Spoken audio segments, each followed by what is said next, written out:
Regardez-moi cette boutique, c'est la caverne d'Ali Baba. Il y a des boissons, de l'eau, du chocolat, des cacahuètes, du calmar séché. Et ça c'est quoi? Une bouteille d'oxygène. Une bouteille d'oxygène? Oui? Si on manque d'air, on aspire à la bouteille. Oui. Tu retournes le bouchon, ça te fait un masque que tu branches à la bouteille et quand tu appuies, ça t'envoie de l'oxygène. Je vais en prendre une. Je crois que je vais en avoir besoin. Tu en veux une? Moi, ça va. Ouais, tu as l'habitude.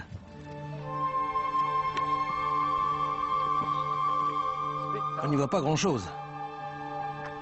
On marche dans le noir complet depuis 2 ou 3 heures quand j'aperçois enfin le torii rouge qui signale le refuge où on va passer la nuit. On a enfin atteint le 8e niveau, juste en dessous du sommet. On va prendre quelques heures de repos. Si les autres grimpeurs préfèrent passer la nuit dehors, je commence à ressentir les effets de l'altitude et j'ai préféré louer un futon. Mais j'ai jamais été aussi heureux de voir un refuge. C'est génial. J'ai intérêt à dormir un peu parce qu'on va se lever à 3 heures pour grimper jusqu'au sommet. Il n'est qu'à 300 mètres, mais il va nous falloir 1h30 pour y arriver. Mais ça devrait valoir le coup.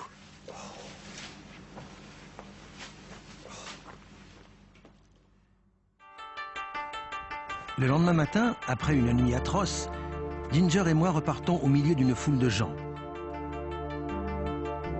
À croire que tous les Tokyoïtes m'ont suivi jusqu'ici.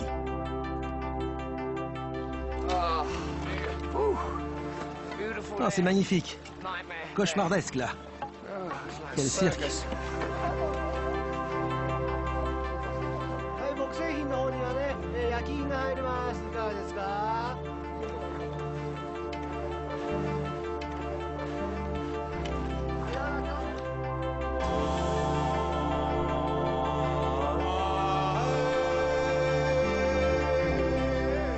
Malgré la foule, le lever du soleil sur le mont Fuji est un grand moment qui vaut presque les efforts de l'ascension. Mais je vais m'en tenir au dicton qui dit « Si le sage gravit le Fujiyama une fois, seul l'imbécile le gravit 2 fois ». Regardez ça, c'est le cœur du mont Fuji, le cratère du volcan modelé par les forces de la nature. Mais c'est une autre force qui me pousse à redescendre. Viens, Ginger, on se tire d'ici.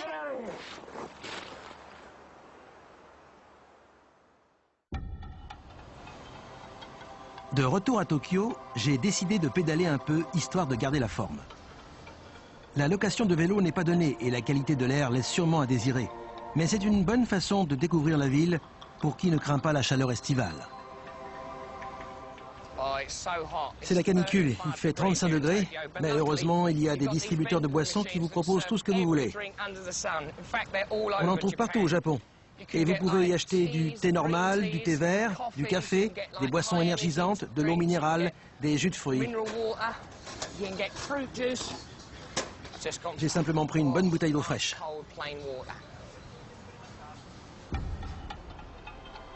Ah oui, j'avais oublié que les portières s'ouvraient automatiquement. Mais je vais monter devant. Faites chauffer le GPS. Si vous prenez un taxi, il vous suffit de donner le numéro de téléphone de votre destination au chauffeur et le navigateur vous fait votre itinéraire. C'est génial comme système. La plupart des taxis de Tokyo en sont équipés maintenant. C'est un système de navigation par satellite. Vous donnez le numéro de téléphone au chauffeur, il le tape et la route s'affiche. Cette flèche, c'est l'endroit où on est. Je vais là et ça vous donne le meilleur itinéraire. Toutes les rues à prendre. C'est fabuleux.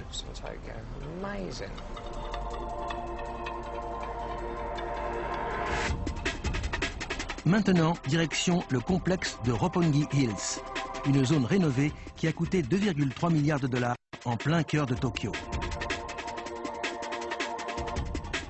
C'est l'œuvre du promoteur immobilier Minoru Mori. La tour Mori est une solution idéale à l'exiguïté chronique de Tokyo. La ville s'étend sur 620 km² et la densité de ses habitants au kilomètre carré est très élevée. Ce bâtiment tout en hauteur abrite à la fois logements, boutiques, bureaux et équipements de loisirs dans une atmosphère claire et spacieuse. L'idée n'est pas nouvelle, mais ici, ce type de construction était jusqu'il y a peu inenvisageable. Regardez-moi ça, c'est magnifique. Je suis en haut de la tour Mori, d'où on a une vue panoramique sur toute la ville.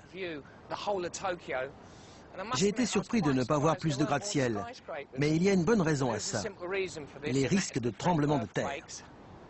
Cependant, grâce aux nouvelles technologies, c'est sur le point de changer. Je n'ai pas pu résister à l'envie de descendre dans les sous-sols de ce gratte-ciel pour voir de mes yeux les mesures antisismiques.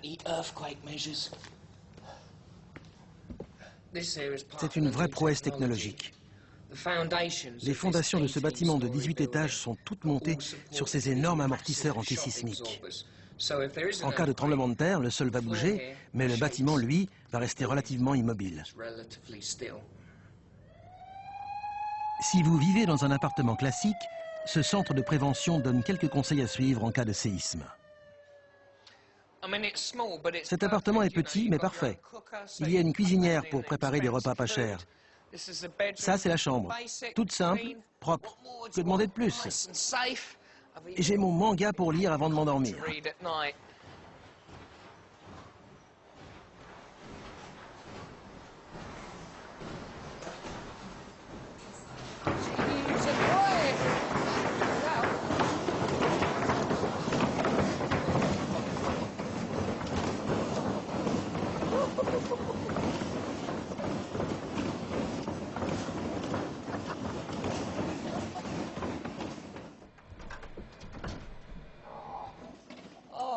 Il faut avoir le cœur bien accroché ici. Vivre sur une île volcanique offre certains avantages. Je vais aller me baigner dans une source thermale, ou onsen, comme on les appelle ici. C'est une oasis de calme en plein cœur de la métropole tumultueuse. Comme souvent au Japon, il y a tout un rituel associé à cette activité. Avant d'entrer dans l'onsen, il faut bien se laver. N'hésitez pas à frotter fort. Il y a de nombreux endroits comme celui-ci dans tous les pays, et les Japonais sont convaincus des vertus thérapeutiques de ces sources d'eau chaude. La plupart des onsen ont des bassins séparés pour hommes et femmes où on est censé se baigner nu. Mais dans certains bassins mixtes, vous pourrez mettre un maillot si vous êtes un peu pudibond, ce qui n'est pas mon cas.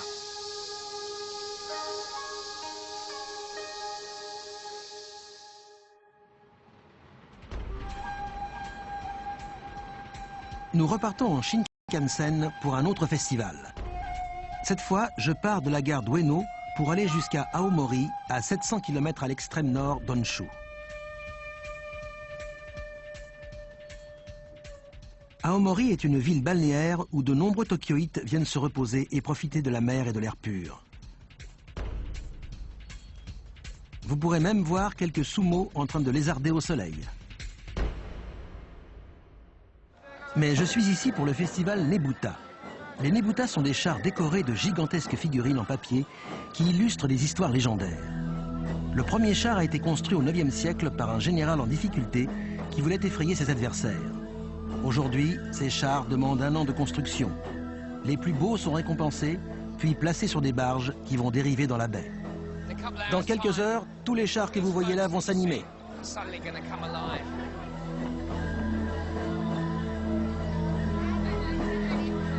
J'ai réussi à intégrer un groupe qui va défiler avec son char. C'est juste du papier collé sur une structure? Oui, c'est une structure métallique sur laquelle ils collent un par un les morceaux de papier. Et il y a entre 800 et 1000 ampoules à l'intérieur. Espérons qu'il ne pleuvra pas. Et moi, qu'est-ce que je vais devoir faire? En fait, tous les Nebuta sont accompagnés de danseurs qui évoluent devant le char pour attirer la foule et capter son attention. Ah oui, des genres de bouffons. Oui. Donc je vais danser devant la foule. Oui, il va falloir faire le clown. C'est vrai. Pas évident dans cette tenue, hein. Comment je vais faire? Ça va commencer? Oui. Où est notre char? Vite, il faut le trouver, viens. Ça y est, ça commence. Voici notre Nebuta, notre char. Chacun illustre une légende. Celui-ci raconte l'histoire d'un samouraï et de son assistant. Le samouraï a perdu la bataille, il va donc se suicider. Son assistant retient les ennemis, c'est pour ça qu'il est transpercé de flèches. Il arrive, je vais me faire écraser.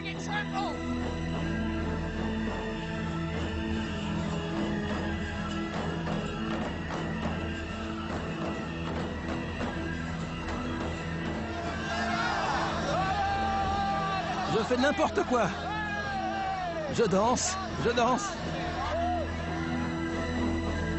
Les Japonais ont la réputation d'être sérieux, mais toute l'année, ils organisent des festivités comme celle-ci durant lesquelles tout le monde se relâche.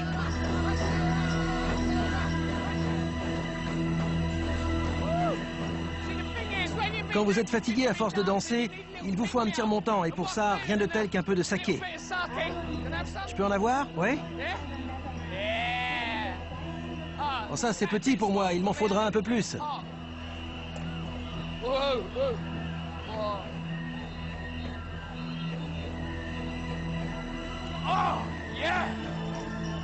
Allez, j'y retourne.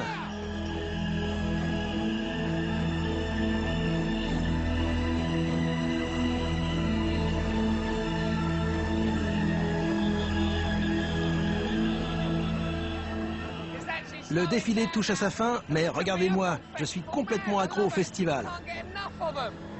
Je dois être en train de devenir japonais.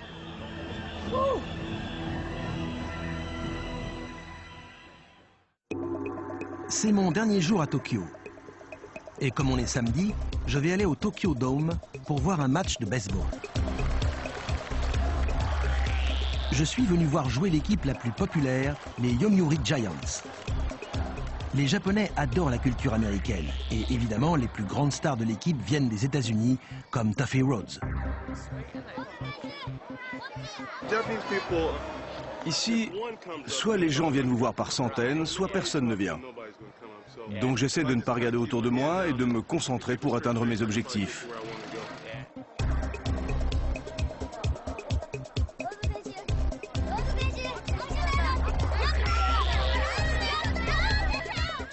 Vous êtes le meilleur batteur de l'équipe? Oui. Combien de home runs? 38 jusqu'à présent. 38 en combien de matchs? En 106 matchs. Donc il m'en reste encore 34, 35 à jouer. Bravo. J'espère que vous allez marquer ce soir. Merci. Bonne chance. Si vous voulez de l'aide, appelez-moi. D'accord, je viendrai vous chercher. L'ambiance est très familiale. Il y a beaucoup d'attractions pour les plus jeunes. C'est un joyeux mélange de sport à l'américaine et d'étranges personnages de dessins animés. Je suis prêt pour le match. J'ai mes boulettes de calmar et mon thé vert. Ne me dérangez pas.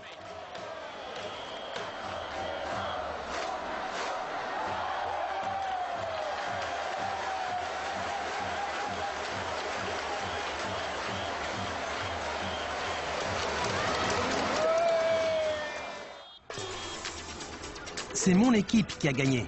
Il faut dire que j'ai changé de camp à mi-match. Donc je vais aller fêter ça. Tokyo est une ville qui vit 24 heures sur 24 et les discothèques sont les endroits où s'exprime le mieux l'extravagance des Tokyoïtes. Nous voici dans l'un des bars les plus bizarres de la capitale.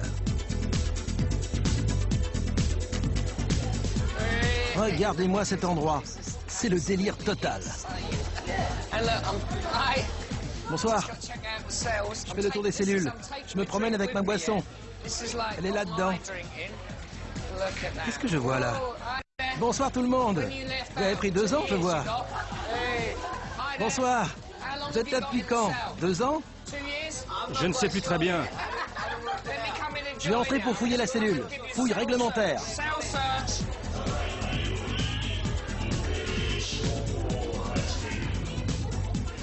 Il y a beaucoup de bars déjantés comme ça à Tokyo? Je suis allé dans une autre prison où l'ambiance était encore plus... Prison? Oui. C'est un peu le même thème qu'ici, mais en plus effrayant. On est aussi enfermé dans une cellule, mais elle est complètement murée. Ah, d'accord. Mais c'est aussi spécial qu'ici. C'est sympa, l'ambiance hôpital. Oui, très sympa. Il y a même un bloc opératoire en bas. C'est vrai? Oui, j'ai vu quelqu'un sur le billard. Et les infirmières venaient lui faire des trucs ignobles.